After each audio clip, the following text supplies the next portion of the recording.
हाय commandos, आजकल मैं ये ऑब्जर्व करता हूँ एक अलग तरह का पैटर्न दिख रहा है। जेईई की तैयारी करने वाले हर दो में से एक स्टूडेंट को एक अलग तरह की बीमारी हो गई है और उस बीमारी का नाम पता है क्या है? बैकलॉग्स। भैया अब तो ये महामारी हो चुकी है यार। आप लाइव क्लासेस के दौरान देखिए, आप जब गलती से मोबाइल फोन ओपन कर लें और बच्चों के मैसेज पढ़ें तो 50% बच्चों के साथ एक ही प्रॉब्लम है। आप सभी के साथ क्या? सर मेरे बैकलॉग्स हो गए हैं, कैसे कवर करूं? और ये बैकलॉग हो क्यों रहे हैं? सबसे बड़ा रीजन है इनकंसिस्टेंसी और इनडिसिप्लिन। क्योंकि सिंपल सी बात है, हम जिन भी कोर्सेज में एनरोल हैं या जहां भी हमने ऑफलाइन कोचिंग इंस्टीट्यूट ज्वाइन किए हुए हैं, वहां पर या तो हम जाते नहीं है, जाते हैं तो इरेगुलर रहते हैं, होमवर्क टाइमली कंप्लीट करते नहीं है और हमें लगता है कि बहुत वक्त है, आराम से हो जाएगा। यार मजाक बना के रखा हुआ है।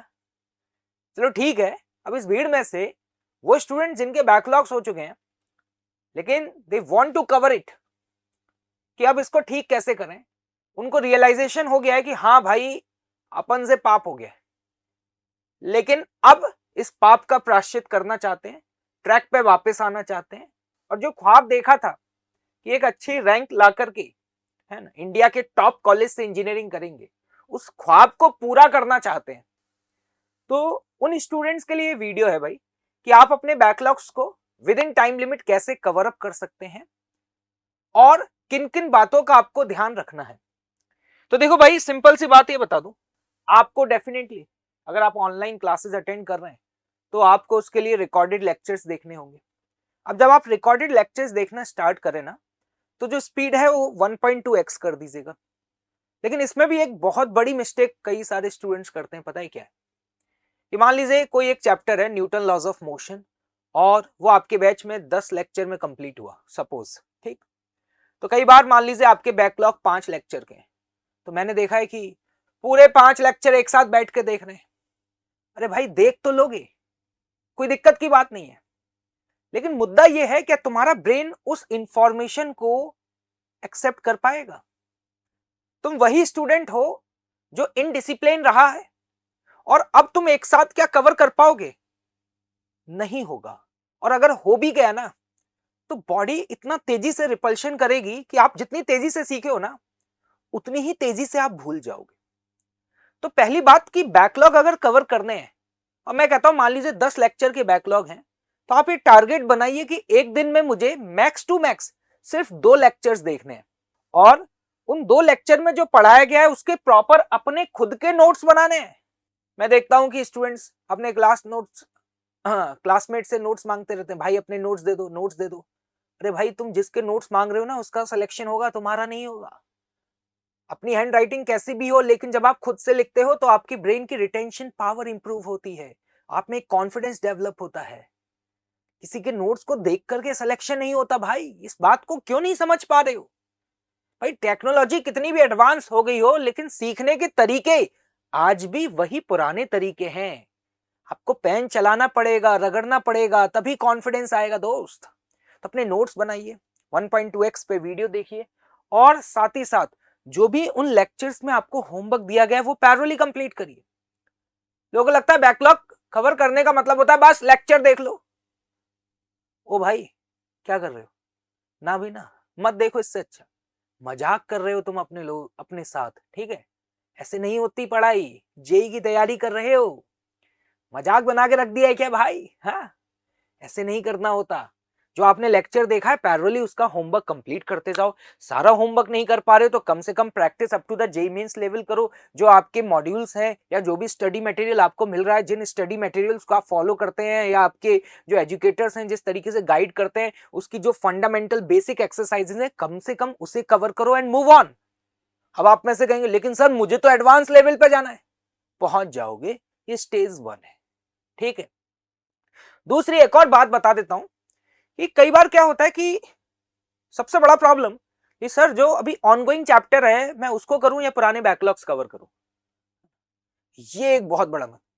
अब देखो इसमें क्या है कि आपको ये समझना होता है कि जो चैप्टर चल रहा है कहीं ऐसा तो नहीं कि वो पुराने चैप्टर से कहीं लिंक है। तो उसके लिए आपको अपने टीचर से मिलना चाहिए, उससे डिस्कशन करना चाहिए। टीचर आपको जिस तरीके से गाइड करे उसे आप फॉलो करें, ठीक है। फिजिक्स में मैं आपकी थोड़ी सी हेल्प कर देता हूँ। अगर आपके फिजिक्स जैसे सब्जेक्ट में बैकलॉग्स हैं तो मैं आपको एक थोड़ा सा रफ आइडिया दे देता हूँ कि देखो कौन कौन से चैप्टर आपस में इंडिपेंडेंट हैं और इन चैप्टर्स के बैकलॉग्स हैं तो उसके प्री रिक्विजिट क्या है ना, आपको उसके लिए क्या क्या आना बहुत जरूरी है। देखो भाई, जैसे आपको बता दूं मैकेनिक्स की बात करूं तो मैकेनिक्स में लगभग इतने चैप्टर्स आते हैं, ठीक है। अब मैकेनिक्स में सबसे पहले हम काइनेमेटिक्स पढ़ते हैं, तो अगर आपका काइनेमेटिक्स का बैकलॉग है ना, इट्स ओके, चलेगा, कोई दिक्कत नहीं। बस आपके बेसिक्स आने चाहिए, आपको इक्वेशंस ऑफ मोशन का यूज करना आना चाहिए, इंटीग्रेशन डिफरेंशिएशन आना चाहिए, दैट्स ऑल। सर अपन को वो रेनमैन प्रॉब्लम्स नहीं आते, रिवर बोट प्रॉब्लम नहीं आते, शॉर्टेज डिस्टेंस नहीं आते, इट्स ओके, कोई दिक्कत नहीं है। आप बिना इसके भी आप एनएलएम से स्टार्ट कर सकते हैं। फिजिक्स सही में स्टार्ट यहीं से होती है, लेकिन ये सारे चैप्टर आपके लिंक हैं, ये समझना होगा। एनएलएम से लेकर के till rotational mechanics all chapters are link. अगर आपका एनएलएम फ्रिक्शन का बैकलॉग है और आप सोच रहे हैं मैं सर्कुलर पढ़ लूंगा, तो ये सिर्फ एक ख्वाब है, जो ख्वाब आपका पूरा नहीं होगा।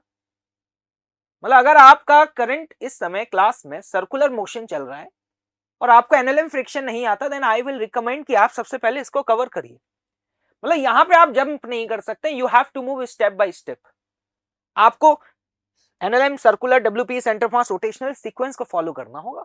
हाँ ये है कि काइनेमेटिक्स थोड़ा बहुत कम ज्यादा आता है, इट्स ओके, चलेगा। तो बहुत ज्यादा पीएचडी नहीं करिए, ठीक है, कोई जरूरत नहीं है, ठीक। आप बेसिक्स जानते हैं, बहुत है। वेलोसिटी क्या होती है पता है, इक्वेशंस ऑफ मोशन पता है, मूव ऑन। उसी तरीके से थर्मल फिजिक्स है ना, थर्मल फिजिक्स में ये सभी चैप्टर्स लिंक्ड हैं, आप इनको कवर कर सकते हैं। ये सेक्शन छोटा होता है लेकिन बहुत हाई वेटेज है। कुछ लोग थर्मल फिजिक्स को इंपॉर्टेंस नहीं देते। मैं आपको बता दूं कि लेस एफर्ट और हाई आउटपुट है ना, जिसको बोलते हैं ना हाईएस्ट एफिशिएंसी और हाई स्कोरिंग चैप्टर, वो ये सेगमेंट है। ये सेगमेंट इस सेगमेंट से अलग है, मैंने इसको अलग अलग ब्लॉक में कन्वर्ट किया है। मतलब अगर आपको थर्मल फिजिक्स कवर कर दिए ना, तो मैकेनिक्स आना कोई जरूरी नहीं। मतलब आपको बेसिक्स पता है, then you can go with thermal physics. उसी तरीके से ये एक सेगमेंट है ऑक्सीलेशन एंड एसएचएम। आपको wave on a string, sound wave, ये पढ़ने के लिए आपको एसएचएम आना जरूरी है। मतलब ये तीनों चैप्टर्स आपस में लिंक है। अब देखो ये वाला जो ब्लॉक है ना, ये बड़ा शानदार ब्लॉक है, क्योंकि इस ब्लॉक में मैंने जितने भी चैप्टर्स लिखे ना, ये सारे अपने आप में इंडिपेंडेंट है। मतलब अगर आपको ऑप्टिक्स पढ़नी है ना, तो आपको उसके लिए कोई प्रीरिक्विजिट की जरूरत नहीं है, ठीक है। आपको मॉडर्न पढ़नी पढ़ सकते हैं, semiconductor, wave optics, wave optics, ये एरर नहीं, ये है आपका EM waves, that is EM waves. All of these chapters are independent, ठीक है। हाँ बस ये है कि वेव्स ऑप्टिक्स पढ़ने के लिए आपको ये सेक्शन आना जरूरी है। तो अगर आपका मॉडर्न फिजिक्स या रे ऑप्टिक्स का बैकलॉग है तो don't need to get panic यार, आराम से आप कवर कर सकते हैं बाद में। ये वाला एक सेगमेंट बड़ा, देखो ये पहला सेगमेंट और ये आखिरी सेगमेंट, ये दो बड़े सेगमेंट हैं फिजिक्स के, ठीक है, क्योंकि ये सारे चैप्टर्स लिंक है। आपको अगर कैपेसिटर पढ़ना है तो इलेक्ट्रो आना जरूरी है, ठीक है। आपको ईएमआई और एसी की एक बेटर अंडरस्टैंडिंग चाहिए तो आपको एमईसी आना जरूरी है। All of the chapters are link. तो मैंने ये अलग अलग ब्लॉक्स आपके सामने बनाए हैं, ठीक है। ये सारे चैप्टर्स आपस में इंडिपेंडेंट हैं। अब आप देखिए कि आपका बैकलॉग क्या है, ठीक। कमेंट सेक्शन में बताइएगा आपका एग्जैक्ट बैकलॉग क्या है, और रिलैक्स हो जाइए। बैकलॉग होना कोई गलत बात नहीं है, लेकिन सिर्फ ओवर थिंकिंग करना कि हाय मैं बर्बाद हो गया, है ना, बैठ करके रोना, हर जगह जाके टीचर्स को अपने पापों के बारे में बताना, उससे आपकी प्रॉब्लम सॉल्व नहीं होगी, है ना। आप ये जो सिंपैथी गेन करने की कोशिश कर रहे हैं ना, क्यों कर रहे हैं भाई? टाइम पास मत करिए, बहुत क्रूशियल टाइम चल रहा है। जस्ट गेट अप, रेडी हुई, जो सपना आपने देखा है उस सपने को पूरा करने के लिए मेहनत करना शुरू कर दीजिए। There is no substitute of hard work. I know many of the students जिनके इनिशियल फेज में बैकलॉग्स हुए because of some deviations, track पे वापस आए, रगड़ के मेहनत करिए और उन्होंने कमबैक किया। अगर आप दिन रात मेहनत करना शुरू कर देंगे, हर दिन एक्स्ट्रा 1% एफर्ट करेंगे, तो आई एम डैम श्योर कि with in 45 days you can cover up your backlogs. लेकिन मोस्ट ऑफ द टाइम हम सिर्फ और सिर्फ ओवर थिंकिंग में रहते हैं, जिसकी वजह से हम अपना नुकसान कर रहे हैं, ठीक है। इसके अलावा दोस्तों मैं आपको बता देता हूं कि अगर आप मुझसे ऑनलाइन पढ़ना चाहते हैं तो मेरा क्लास 11th का निम्बस बैच और ड्रॉपर का Phoenix warrior batch Unacademy plus platform पे चल रहा है। Very systematic, highly discipline, top level content और one of the best explanation. जो लोग उन बैचेस को फॉलो कर रहे हैं, they know very well about it. तो एनी वन ऑफ यू अगर आप फॉलो करना चाहते हैं तो उसका लिंक जो है वो डिस्क्रिप्शन में दिया हुआ है, you can use that code also, ठीक है।